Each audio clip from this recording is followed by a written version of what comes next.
Maraming salamat sa lahat ng sumusubaybay. Please subscribe and follow my YouTube and Facebook channel, Filipino Novel. Maraming salamat po. Kabanata 1621. Napatigil si Charlotte sa kinatatayuan. Makalipas ang isang segundo, emosyonal siyang nagtanong, paano nangyari iyon? Bakit hindi ninyo sila nailigtas ng pareho agad? Sa oras na dumating kami roon ayon sa pahiwatig sa larawan, nakaalerto na ang kalaban at inililikas na nila ang mga bata. Patuloy namin silang hinabol, pero hindi kami ng ahas gumawa ng matinding aksyon dahil sa kaligtasan ng mga bata. Sa huli, tumalon si Jamie palabas ng sasakyan. Kaya siya lang ang nailigtas namin. Pero si Robbie ay nadala nila. Ipinaliwanag ni Gordon ang nangyari. Sinabi mo bang tumalon si Jamie mula sa sasakyan? Lumundag ang puso ni Charlotte. Ayos lang ba siya? Tumalon siya papunta sa gubat. May ilang gasgas siya pero hindi naman seryoso. Sinusundo na siya ng mga tauhan ko ngayon pabalik at ipagpapatuloy ko ang paghahabol kay Robbie. Pupunta ako dyan agad. Pagkababa ng tawag, agad na inutusan ni Charlotte si Lupin na magmaneho papunta kay Gordon. Patuloy siyang inaalaw ni Lupin. Miss Lindbergh, huwag kayong mag-alala.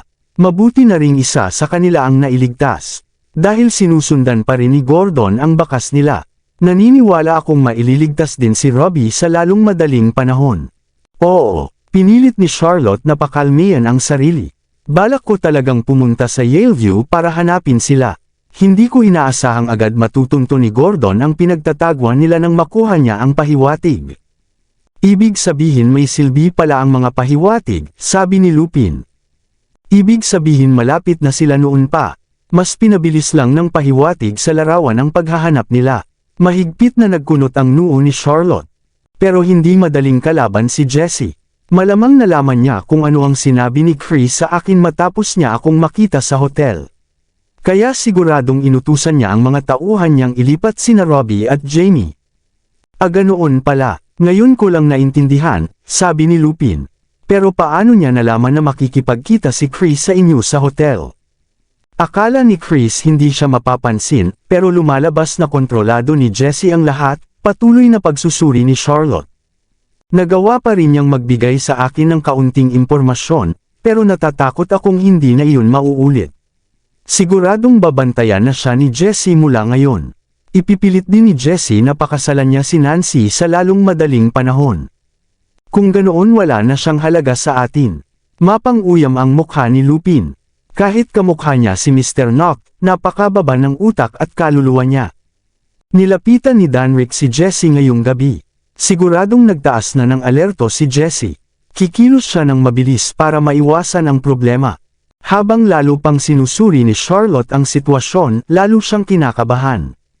Pero nasa kamay pa rin niya si Robbie. Wala akong magawa. Hindi rin pwedeng makialam ang kumpanya. Pababayaan na lang ba nating mapunta sa kanya ang Nock Group? Sayang naman, kumapit pa rin si Lupin sa pag-asa. Tutulong kaya si Mr. Lindbergh? Magaling si Danrick sa pamumuno at pamamahala, pero hindi siya gaanong marunong sa laban sa negosyo. Bukod pa roon, abala rin siya sa sarili niyang gawain. At kahit gusto niyang tumulong, mahihirapan pa rin. Napabuntong hininga si Charlotte, kaya ang pangunahing dapat nating gawin ay iligtas muna si Robbie. Kung ganoon, mag-focus tayo sa pagliligtas kay Robbie, sabi ni Lupin. Magiging malaking tulong sana kung magigising na si Ben ng mas maaga. Malaki ang maitutulong niya sa negosyo. Nga pala, anong oras na ngayon? Tumingin si Charlotte sa relo. 1:00 na ng madaling araw. Nagtataka ako kung dumating na si Francesco. Magtatanong ba tayo? Sagot ni Lupin. Huwag mo siyang takutin. Nagkunot ang noo ni Charlotte. Subukan nating tawagan ang telepono ni Morgan. Sige. Agad na tinawagan ni Lupin ang numero ni Morgan pero matagal bago may sumagot. Mukhang nakarating na siya. Nakahinga ng maluwag si Charlotte. Sa sumunod na sandali ay may naalala siya. Nga pala, nasa kay Ben ba ang riseta na iniwan ni Dr. Felch? Nasa kwarto ko iyon, mabilis na sagot ni Lupin. Bago nagka-problema si Ben, lagi niya iyong dala. Natuklasan ko iyon nang pinapalitan ko siya ng damit sa ospital. Natakot akong mawala kaya itinago ko sa cabinet ko. Hay nako, ngayon ko lang naalala. Tinapik ni Charlotte ang ulo niya. Dapat mas maaga ko iyong naisip. Ano? Sandaling natigilan si Lupin bago nakaunawa. Ibig ninyong sabihin hinahanap ni Francesco ang reseta.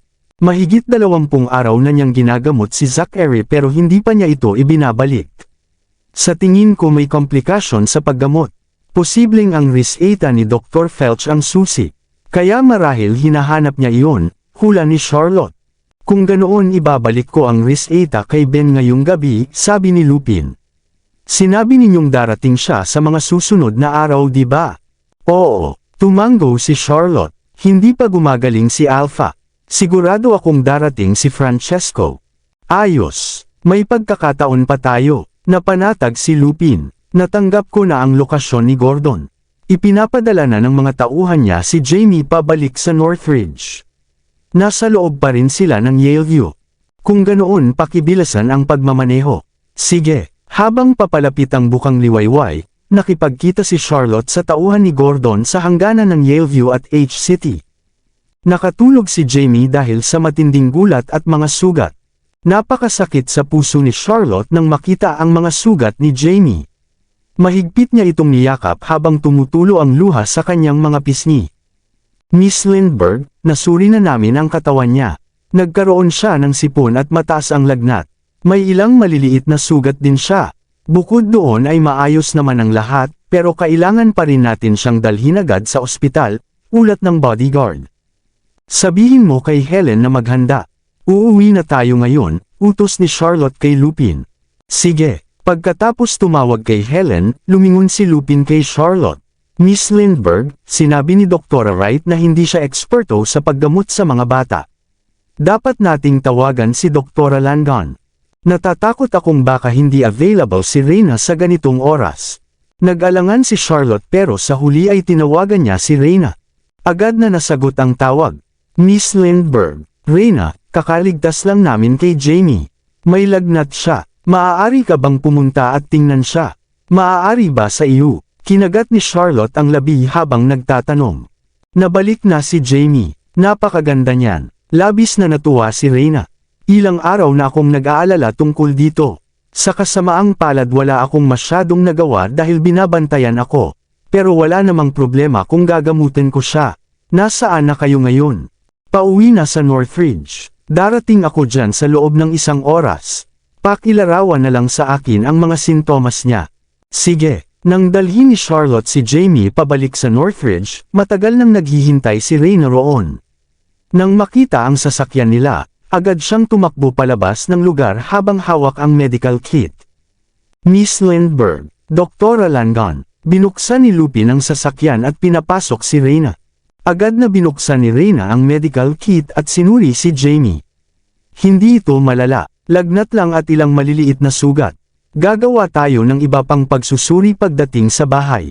Sige, maraming salamat. Nakaramdam si Charlotte ng kaunting pagkakasala nang mapansin niyang pamayat ng husto si Reyna. Palihim kang pumunta dito di ba? Kapag nalaman nila, malaking problema iyon para sa iyo. Huwag ninyong alalahanin iyon. Ang mahalaga ay si Jamie, sabi ni Reyna. Nakakulong ngayon si Bruce. Kung hindi ako tutulong, mag-iisa kayo. Maraming salamat. Walang anuman. Pamilya tayo. Nag-aalalang nagtanong si Reyna. Nga pala, nasaan si Robbie? Hindi pa namin siya nailigtas. Masakit na kumirot ang puso ni Charlotte. Si Jamie lang ang nailigtas namin. Umaasa akong ayos lang si Robbie. Mahigpit na nagkunot ang noo ni Reyna. Sinubukan kong magtanong-tanong, pero binabantayan nila ako na parang kriminal. Naiintindihan ko. Tumango si Charlotte. Pinahahalagahan ko ang pagsisikap mo. Sa sandaling iyon, dumating ang sasakyan sa Northridge. Dumating si Helen kasama ang kanyang mga nurse at dinala si Jamie sa klinika. Sinimulan siyang gamutin ni Reyna habang tumutulong ang mga nurse. Nabalitaan ni Morgan na bumalik na si Jamie kaya agad siyang pumunta upang tingnan ito. Nagulat si Lupin nang makita si Morgan na puno ng enerhiya. Hindi ba ikaw ang nag-alaga kay Alpha kagabi? Pinabantayan ko siya kay Laura. May napansin akong ilang galaw sa labas kaya nagpapatrolya ako sa bakuran, sagot ni Morgan. May nangyari ba? Agad na tanong ni Lupin. Wala, si Fifi lang ang maingay, sabi ni Morgan. Sumulyap si Lupin kay Charlotte. Nagdahilan naman si Charlotte. Morgan, manatili ka rito. Titingnan ko lang si Alpha. Lupin, sumama ka sa akin. Sige. Lumabas ang dalawa sa silid ng pagsusuri at pumunta sa isa pang klinika upang tingnan si Alpha. Habang papalapit sila, narinig nila ang paos na boses. Mommy, Mommy, gusto ko si Mommy. Naging emosyonal si Charlotte at biglang binuksan ang pinto. Tulad ng inaasahan, nagising na si Alpha. Sinusuri ni Helen ang katawan ni Alpha. Alpha, lumapit si Charlotte upang yakapin siya.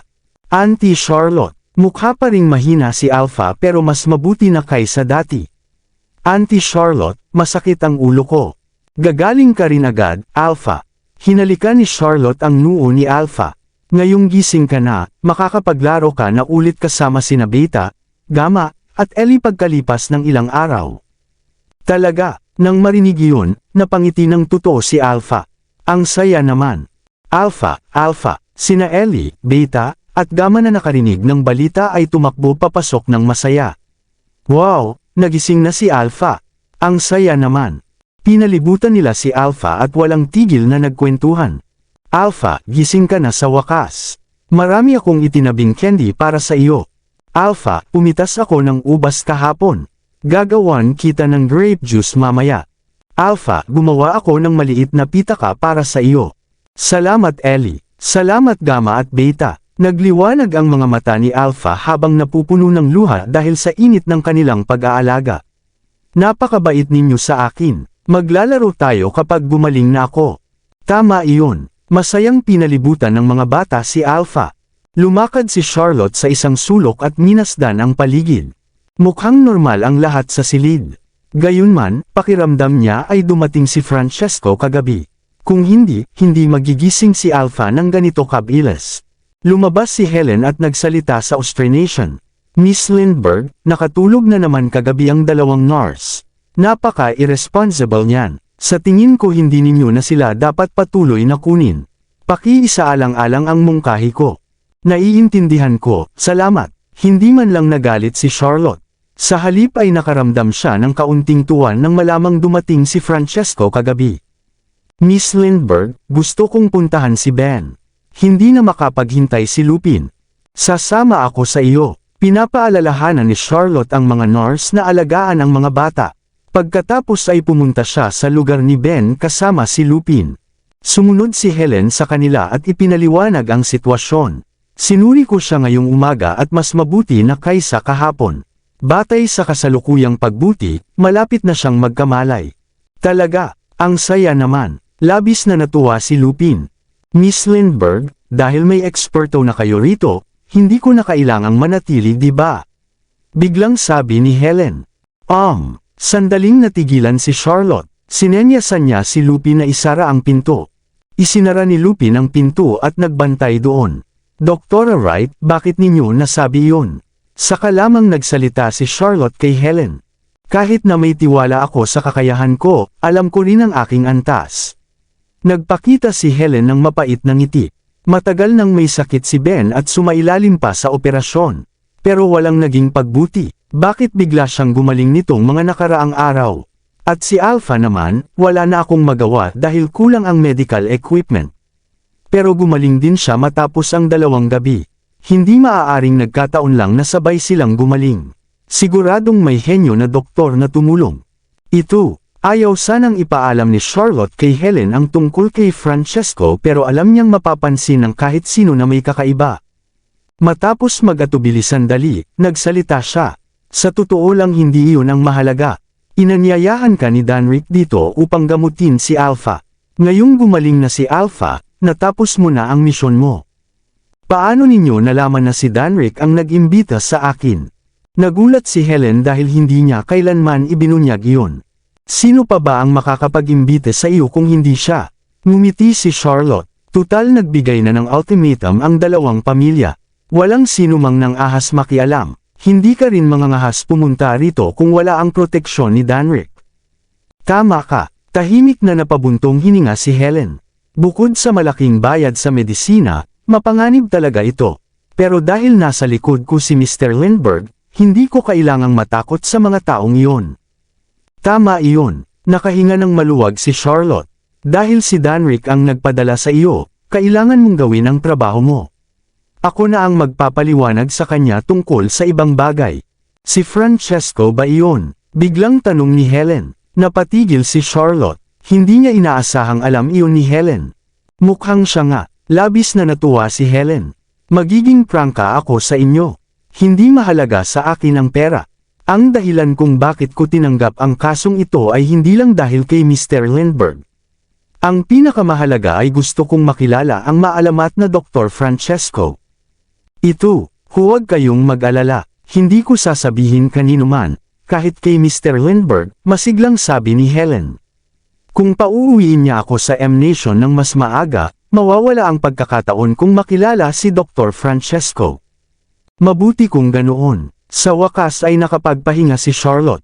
Alam niyang tuwid na tao si Helen dahil hindi ito mahilig sa katanyagan at kayamanan kundi sa kaalaman. Higit sa lahat, hindi ito mahilig manloko o magplano. Kaya alam ni Charlotte na nagsasabi ito ng totoo.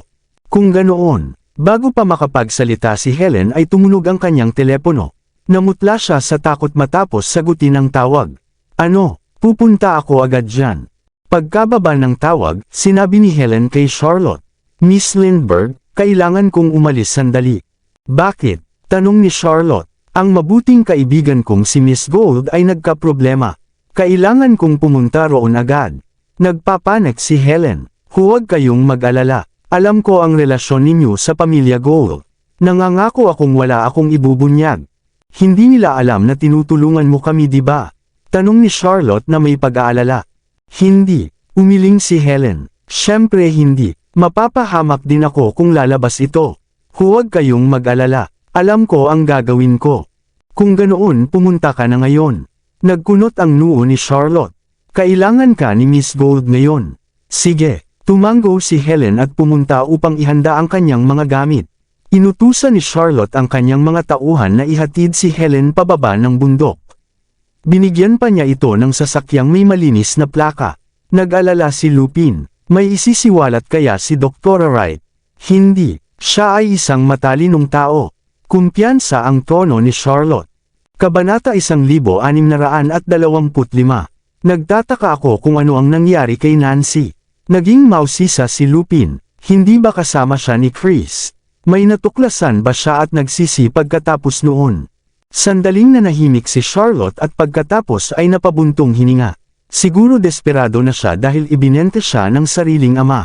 Napabuntong hininga rin ng malalim si Lupin.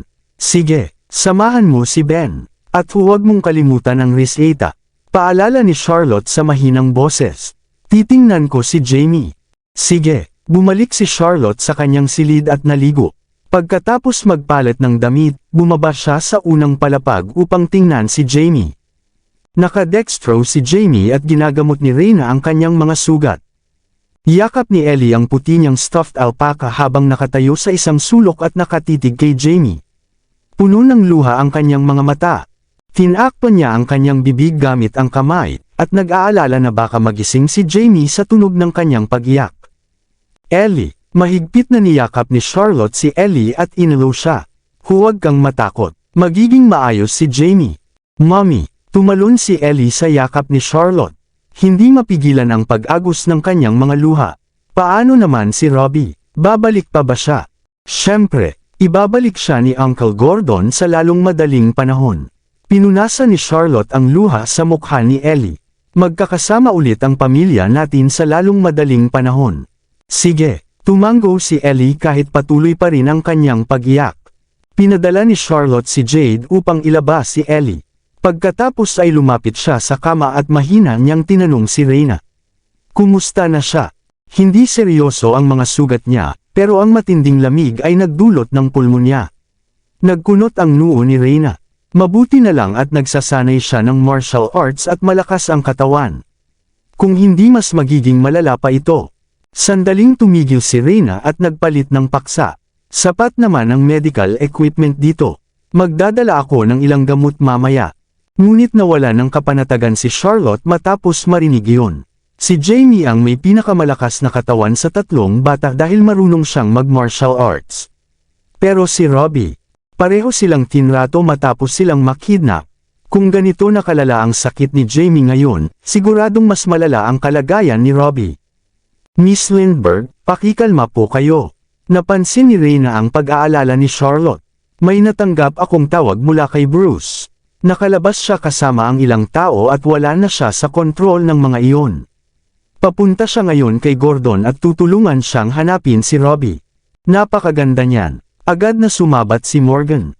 Halos 1 linggo nang walang tigil na nagtatrabaho si Gordon kaya siguradong pagod na siya at mahirap mag-isa. Pero hindi mawawala ang bakas kung tutulungan siya ni Bruce. Isinama ni Bruce ang Elite 18 ni Mr. Noct. Malaking tulong iyon, sabi ni Reyna, pero magiging mas mayabang si Chris kapag wala sila. Ang pinakamahalaga ngayon ay mailigtas si Robbie. Nag-alangan si Charlotte at nalito. Pero paano nakatakas si Bruce at nakapagdala pa ng 18 tao? Hindi ko rin alam. Nagtaka rin si Reyna. Nagulat ako nang matanggap ko ang tawag kanina. Sinabi pa niya sa akin na hindi na natin kailangang makinig sa impostor na iyon. Balak ba niyang tuluyang kumalas sa kanila? Nagulat si Morgan. Tama iyon. Direkta na nating hahabulin sila. Sa sandaling iyon ay may boses na narinig. Pumasok si Marino habang may dalang saklay. Marino, bakit ka nandito? Agad na lumapit si Morgan upang alalayan siya. Tinapik ni Marino ang kamay ni Morgan habang nakatingin kay Charlotte. Miss Lindbergh, malaki na ang ginhawa ng mga paa ko. Gusto kong pumunta at makipagkita kay Bruce. Hindi pwede. Hindi pa gumagaling ang sugat mo. Agad na sagot ni Morgan. Halos gumaling na. Kahit hindi ako makalaban, makakapagmaneho pa rin ako. Kaliwang paa naman ito. Naiinip na sabi ni Marino. Matagal na akong nakahiga kaya kailangan ko nang may gawin. Dahil nagpumilit si Marino, wala nang nagawa si Morgan kundi alalayan siya. Marino, sumama ka na lang sa akin. Nasa gitna ng pag-aayos ng gamit si Reyna. Kailangan ko ring pumunta sa ospital para kumuha ng gamot. Nag-aalala ako na baka pigilan ako ng mga gagawang iyon. Kung kasama kita, mas magiging madali. Walang problema. Ako ang magmamaneho. Punong kumpiyansang sabi ni Marino. Hindi nila tayo maaabutan. Sige, natuwa si Reyna. Pakiramdam niya ay nagsisimula ng bumangon muli ang pamilya Noct. Salamat sa inyong lahat. Personal na inihatid ni Charlotte sina Reyna at Marino palabas. Gusto sana niyang magpadala ng mga tauhan upang tumulong sa kanila, pero may ipinadalang sasakyan si Bruce upang sunduin si Reyna. Nagpaalam si Reyna kay Charlotte at agad na umalis kasama si Marino. Pinagmasdan ni Charlotte ang sasakyan hanggang sa tuluyan itong mawala sa malayo habang malalim siyang nag-iisip. Sa sandaling iyon ay nagmamadaling bumaba si Lupin at iniabot ang laptop kay Charlotte. Miss Lindbergh, panoorin ninyo ang balita ngayon. Ano? Nagulat si Charlotte nang tingnan niya ang screen ng laptop. May kumakalat na balita na ang kasalukuyang Zachary ay peke.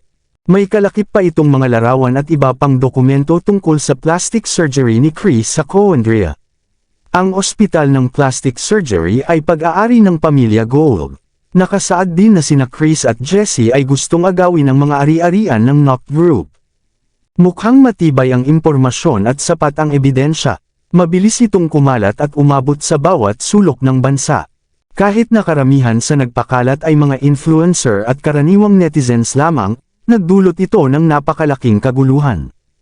May tumutulong sa atin. Nagulat si Lupin. Si Mr. Lindbergh kaya. Siya nga siguro. Natuwa si Charlotte. Kaya nakatakas si Bruce kasama ang 18 tao. Kahit si Reyna ay kumalas na kay Chris. Siguradong si Danrick ang nasa likod ng lahat ng ito. Napakaganda niyan. Ngumiti si Lupin. Sa wakas nagbago na ang sitwasyon. Pero kailangan pa ng oras para magkaroon ng epekto ang balitang ito. May pagkakataon pa rin ang pamilya Gold at si Chris. Hindi pa rin nagpakampante si Charlotte. Kailangan pa rin nating mailigtas si Robbie sa lalong madaling panahon. Kung hindi, nasa alanganin pa rin tayo. Pumunta na si Bruce upang tumulong. Sigurado akong maililigtas natin siya. Pag-aalaga ni Lupin, magpahinga na kayo. Kailangan ninyong alagaan ang sarili ninyo. Samahan ko na lang si Jamie. Puno ng pagkakasala ang puso ni Charlotte habang nakatingin kay Jamie na natutulog. Tingnan mo siya, kahit natutulog ay nakakunot pa rin ang noo. Siguradong matindi ang takot na naranasan niya.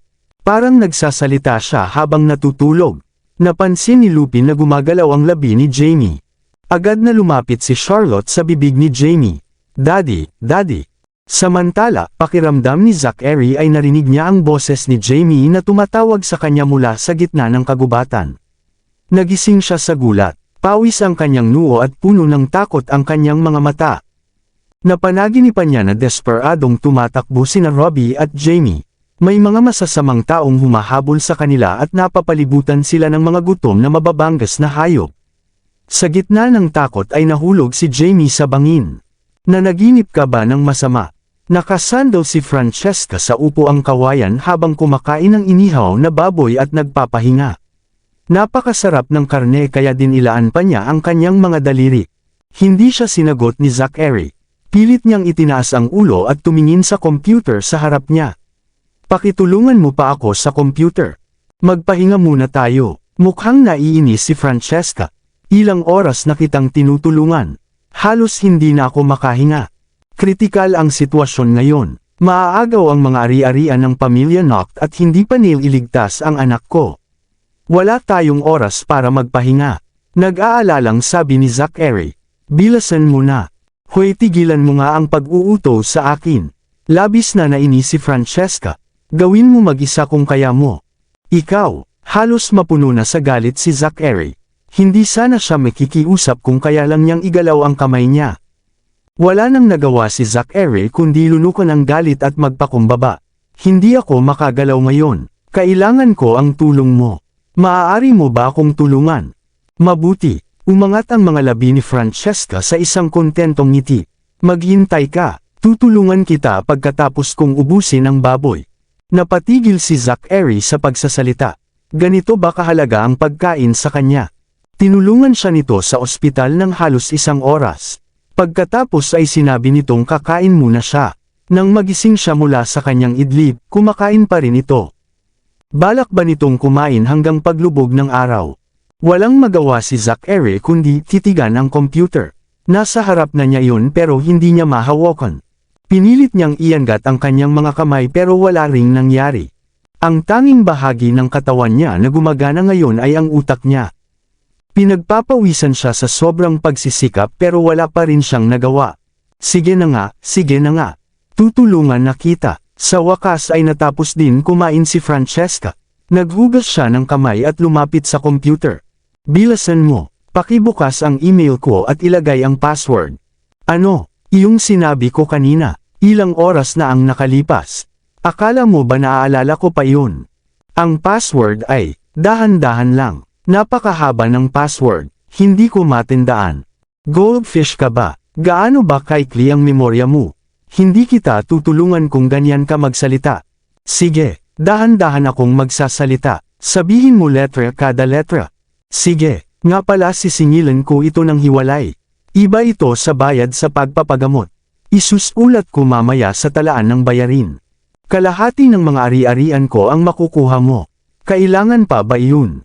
Kung ganoon dapat higit pa sa kalahati ang ibigay mo sa akin." "Kalokohan iyan. Ha. Mukhang mas magaling pa ako kaysa sa iyo." Kinagat ni Zachary ang labi at pabulong na sinabi. "Pagsisisihan mo ito." "Ano ang sinabi mo?" "Wala. Sinasabi ko lang na napakagaling mo." "Lintik, napakahaba ng password mo. Mali na naman ang nailagay ko. Nakakainis. Pakihanap ang reseta mamayang gabi kapag pumunta ka sa Northridge. Mas magiging madali kung mapagaling mo ako agad. Akala mo ba ayaw kitang pagalingin?" Hinanap ko na sa buong katawan niya pero wala akong nakita. Baka si Lupin ang nagtago. Malamang napansin nilang naroon ka pero hindi nila naisip ito. Sa tingin ko nasa kay Ben ang reseta ngayong gabi. Subukan mong hanapin ulit. Napaka-komplikado ninyong mga tao. Hindi magiging komplikado kung ibabalik mo ako sa Northridge. Hindi mangyayari. Kapag ibinalik kita, paano ang bahagi ko sa mga ari-arian? Ang Noct Group ay pag-aari na ng iba ngayon. Mababayaran mo pa ba ako? Tama, kung ganoon bilasan mo na. Pakiramdam ko dapat sa akin mapunta ang lahat ng ari-arian. Nawalan ng masabi si Zachary. Paano magiging sa iyo ang lahat? Pakisabi ulit ang password. Bilasan mo. Mag-focus ka, 14 na letra lang iyon. Paano mo hindi maayos? Sinisisi mo ba ako? Kumitid ang mga mata ni Francesca. Hindi. Agad na nagpalit ng tono si Zachary. Sinisisi ko ang sarili ko dahil hindi ko na ipaliwanag ng maayos sa iyo. Tandaan mo, letra bawat letra, dahan-dahan lang. Kapag masyadong mabagal ang paglalagay mo titigil ang sistema sa pagkilala nito. Iyon ang anti-theft setting. Napakagulo naman nito, halos mawalan na ng pasensya si Zachary. Kung makagalaw lang sana ako. Kung kahit pang elementarya lang sana ang antas ng utak niya. Kung habang nahihirapan si Zachary sa kanyang sitwasyon, nakatitig naman si Charlotte sa balita sa internet. Ang naunang balita ay pabor sa kanila, ngunit isang oras ang nakalipas may nagsimulang magbura ng lahat ng mga post na nagdududa sa pagkakakilanlan ni Chris. Hindi nagtagal halos lahat ng kaugnay na post ay nabura. Napabuntong hininga si Lupin, talagang ang pamilya Gold ang may kontrol sa media. Napakabilis nilang hawakan ang opinyon ng publiko. Isa iyon sa mga dahilan. Mahigpit na nagkunot ang noo ni Charlotte. Napansin ko rin na tumigil na ang panig na naglabas ng balita. Hindi yun si Danrick. Hindi siya sumusuko sa kalagitnaan. Kung hindi siya sino kaya iyon? Hindi maintindihan ni Lupin. Hindi ko alam. Baka mga tauhan ni Mr. Stirk o ni Mr. Spencer. Hula ni Charlotte. Pero limitado ang kakayahan nila o baka pinagbantaan sila ng pamilya Gold. Ano ang gagawin natin ngayon? May kailangan ba tayong gawin? Agad na tanong ni Lupin. Nasa kamay nila si Robbie. Wala akong magagawa. Patuloy na binasa ni Charlotte ang mga email. Sana mailigtas agad ni na Gordon at Bruce si Robbie. Pakiramdam ko kikilos ang pamilya Gold ng mas maaga kaysa inaasahan. Sa sandaling iyon ay tumunog ang kanyang telepono. Si Johan yun at mukhang balisa ang boses. Maaga akong nakatanggap ng tawag na pumunta sa kumpanya para sa pulong ng board. Akala ko may magandang balita. Pero ngayon ko lang nalaman na nais ni Mr. Knock na isama si Jessie bilang miyembro ng board. Ano? Nanlaki ang mga mata ni Charlotte sa gulat. Inaasahan niyang kikilos ang pamilya Gold pero hindi niya inakalang ganoon ito kabilis. Kapag naging miyembro ng board si Jessie baka kailangan ng palitan ng pangalan ng Knock Group. Halos desperado ang boses ni Johan. Tinatawagan ko si Spencer pero hindi siya sumasagot. Charlotte, mag-isip ka ng paraan. Sandali lang, bigyan mo ako ng oras. Hinimas ni Charlotte ang kanyang noo. Anong oras ang pulong ng board? 3:00 ng hapon. Agad na sagot ni Johan. 2:00 na ngayon. 1 oras na lang ang natitira. Mr. Stirk, ibababa ko muna. Tatawag ako ulit mamaya. Sige, hihintayin ko ang magandang balita mo. Kumapit pa rin si Johan sa maliit na pag-asa. Charlotte, ikaw na ang huling pag-asa ng Knock Group. Naramdaman ni Charlotte ang matinding presyon pero kailangan niyang harapin ito. Naiintindihan ko. Pagkababa ng tawag ay tila nawala ng laman ang isip ni Charlotte. Hindi niya alam kung ano ang gagawin. Bakit hindi natin tawagan si Mr. Lindbergh? Maingat na mungkahi ni Lupin. Hindi magaling si Danrick sa ganitong problema. Kung matutulungan niya ako, tatawag na sana siya. Walang magawa si Charlotte. Kagabi nang nasa panganib ako, dumating si Danrick at tumulong. Dahil iyon ay laban sa lakas, kaya niyang talunin si Jessie. Pero sa negosyo wala siyang kalamangan. Ano na ang gagawin natin ngayon? Nagsimulang matarante si Lupin. Kinakabahang hinanap ni Charlotte ang mga dokumento sa estante habang malalim na nag-iisip. Bigla ay may naalala siya. Naalala niya na dati ay binigyan siya ni Hannah ng isang kahon. Binigyang diin ni Hannah na may mahalagang bagay sa loob at iginiit ni Zachary na ibigay iyon sa kanya. Noon ay may ipinahiwatig si Hannah. Posible kayang may bagay sa loob na makakatulong sa akin. Sa pag-iisip na iyon agad na pinakuha ni Charlotte kay Lupin ang kahon. Ibinuhos nila sa mesa ang lahat ng laman at isa-isa itong tiningnan. Bukod sa ilang alaala may mga titulo ng 2 vilya, 1 kwintas na ruby at isang maliit na sobra na halos hindi mapansin. Binuksan ni Charlotte ang sobra at napatigil sa kinatatayuan. Dahil nagkamali ako kay Charlotte Wind, 2 taon na ang nakalipas, ibibigay ko ang kalahati ng aking pang-araw-araw na kita sa kanya bilang kabayaran simula ngayon. Sumusumpa ako sa langit na tutuparin ko ang pangakong ito magpakailanman. Ito ay isang kontrata ng pagbabayad ng utang na isinulat ni Charlotte noon pa. May petsa sa ibaba kasama ang lagda at fingerprint ni Zachary. Noon ay kinagat ni Charlotte ang daliri ni Zachary at ginamit ang dugo nito upang gawin ang fingerprint. Akala niya noon na si Zachary ay isang escort sa Sultry Night, kaya pinilit niya itong bayaran ang utang sa pamamagitan ng pagbebenta ng katawan nito. Tiningnan ni Charlotte ang kontrata at napansin niyang hindi nakasaad ang trabaho ni Zachary at wala ring limitasyon sa kita. Bukod pa roon kahit na napagkasundoan nilang 3 buwan lamang ang kontrata, walang nakasulat na petsa ng pagtatapos. Ibig sabihin obligadong ibigay ni Zachary ang kalahati ng kanyang kita kay Charlotte ayon sa kontratang ito. Ito ba ang ibig sabihin ni Zachary noon? Hindi mapigilan ni Charlotte ang kanyang pananabik, kaya agad niyang tinawagan si Rodney. Miss Lindbergh, ito ba ay? Hindi maintindihan ni Lupin. Hindi nagtagal ay nasagot ang tawag at agad na nagtanong si Charlotte kung legal ba ang ganitong uri ng kontrata na pinirmahan sa pamamagitan ng kamay at may fingerprint. Karaniwan kailangan muna itong dumaan sa pagsusuri at verifikasyon. Pero kung may kalakip na pahayag hindi na kailangan ang pagsusuri. Propesyonal na sagot ni Rodney. Sa tingin ko walang pahayag. Gaano katagal ang pagsusuri? Patuloy na tanong ni Charlotte. Ano ang ibig mong sabihin na walang pahayag? Biglang sabi ni Rodney, nasa akin ang pahayag na iyon sa lahat ng oras. Ano? Nagulat si Charlotte. Ang pulong ng board ay 3:00. 2:20 na ngayon. Dapat maghanda ka ng umalis.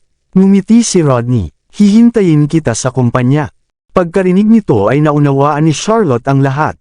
Lumalabas na matagal nang naghanda si Zachary ng plano para sa kanya. Nag-alala siya na kapag nawala siya ay susubukan ng lahat na agawin ang mga ari-arian. Kahit ilipat pa niya ang lahat kay Charlotte ay gagamit pa rin sila ng iba-ibang paraan laban sa kanya. Kaya nagtago siya ng isang alas. Ang kontrata ng pagbabayad ng utang na iyon na tila isang biro lamang noon at parang walang legal na halaga ay magiging epektibo kung may pahayag mula sa abogado. Alam ni Zachary na dapat lamang itong gamitin sa kritikal na sandali. Kaya hinayaan niyang itago ng magkahiwalay ang 2 dokumento sa 2 taong hindi mapapansin na sina Hannah at Rodney. Kahit gaano pa katalino si Jessie hindi niya iisipin may ganitong alas sila. Punong-puno ng pananabik si Charlotte habang maingat na inilagay ang kontrata at inutusan si Lupin na maghanda. Pagkatapos ay nagmadali siyang pumunta sa kanyang silid upang maligo at maghanda papunta sa Divine Corporation. Gusto sana ni Lupin na magsama sila ng maraming tao, ngunit mas pinili ni Charlotte na mag-iwan ng mas maraming tauhan sa bahay. Natatakot siya na baka targetan muli ni Jessie ang kanyang mga anak. Kaya sina Lupin at Emma lamang ang isinama ni Charlotte. Habang nasa daan ay muling tumunog ang telepono ni Charlotte. Si Johan iyon na nagtatanong tungkol sa nangyayari at maikli siyang sumagot, papunta na ako. Pupunta ka rito, may nahanap ka bang paraan? Labis na nag-aalala si Johan. Oo naman, sagot ni Charlotte, pero natatakot akong baka pigilan nila akong makarating doon. Ipaubaya mo sa akin, agad na sagot ni Johan. May kaunting kapangyarihan pa rin ako pagkatapos ng maraming taon ko sa kumpanya. Sige magkita na lang tayo mamaya. Sige. Pagkatapos ibaba ang tawag ay sandaling nag-isip si Charlotte at nagpadala ng mensahe kay Helen kumusta na dyan sa inyo. Natakot akong kailangan ko pang mag-leave ng ilang araw para kay Miss Gold. Sagot ni Helen sa voice message. Kabanata 1630. Ano ang nangyari sa kanya? Agad na tanong ni Charlotte na may pag-aalala. Kaibigan ko siya kaya gusto kong malaman kung kumusta na siya. Ano ba talaga ang nangyari sa kanya? Siya ay, sandaling nag-alangan si Helen ngunit hindi na nagsalita pa. Tungkol ito sa pribado niyang bagay, kaya hindi nararapat na sabihin ko. Pero, si Charlotte ba iyan? Biglang may mahinang boses na narinig mula sa telepono. Oo Miss Gold, sagot ni Helen. Ibigay mo sa akin ang telepono. Hiningi ni Nancy ang telepono. Ibinigay iyon ni Helen sa kanya. Pagkatapos ay narinig ni Charlotte ang pagsara ng pinto. Miss Gold, lalong nabalisa si Charlotte. Charlotte, kahit napakahina na ni Nancy ay puno ng galit ang kanyang boses. Wala naman akong ginawang masama sa iyo. Sa katunayan tinulungan pa kita. Bakit kailangan mo akong sirain ng ganito? Nagulat si Charlotte at agad na nagtanong Miss Gold, may hindi ba kayo naintindihan? Hindi naintindihan. Labis na galit si Nancy. May lakas ka bang sabihin na wala ka sa Storm Hotel kagabi? Nawala ka sa silid ng hayop na iyon. Ako, sandaling hindi alam ni Charlotte ang isasagot. Alam mong peke siya kaya bakit hindi mo sinabi sa akin? Galit na tanong ni Nancy.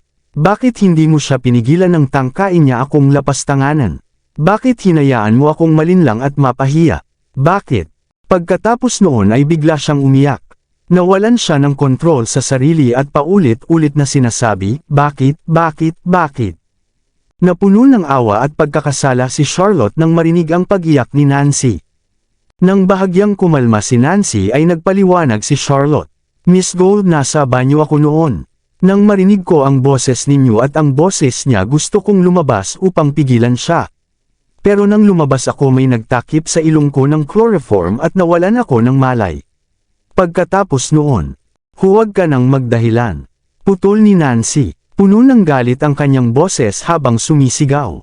Kung talagang nawalan ka ng malay, hindi ka sana makakaalis sa hotel ng ligtas. Dahil nakatakas ka may pagkakataon kang iligtas din ako. Pero hindi mo ginawa. Natuwa ka bang makita akong inaabuso ng hayop na iyon? Ngumingisi ka ba sa likod ko? Masaya ka bang nawala ang karibal mo at wala nang makikipag-agawan sa iyo sa tunay na Zachary? Hindi ko. Charlotte Wind. Hindi siya binigyan ni Nancy ng pagkakataong magpaliwanag. Hindi ko kakalimutan ang galit na ito habang buhay. Nancy, may sasabihin pa sana si Charlotte ngunit ibinaba na ni Nancy ang tawag. Napabuntong hininga si Charlotte at mahigpit na hinawakan ang telepono. Nagreklamo si Lupin ng may galit. Bakit ikaw ang sinisisi niya? Ano ang kinalaman mo dito? Hindi ba malinaw na ang ama niya at si Chris ang sumira sa kanya? Kung may lakas siya dapat sa kanila siya maghiganti. Marahil mas gumagaan ang pakiramdam niya kung ililipat niya ang galit sa isang kaaway. Mapait na ngumiti si Charlotte. Miss Lindbergh, bakit mo pa siya tinawagan? Hindi maintindihan ni Lupin. Maaari mo naman siyang balewalain. Wala ka namang kinalaman dito. Gusto ko lang malaman kung kumusta siya. Paliwanag ni Charlotte habang nakakunot ang noo. Ngayon ay papasok na si Jessie sa Board of Directors ng Knock Group. Ang susunod niyang hakbang ay ang pag-anunsyo ng kasal sa pagitan ng pamilya Knock at Gold. Sa kalagayan ni Nancy ngayon malamang nalaman na niya ang tunay na pagkakakilanlan ni Chris, kaya pinili niyang wakasan ang buhay niya.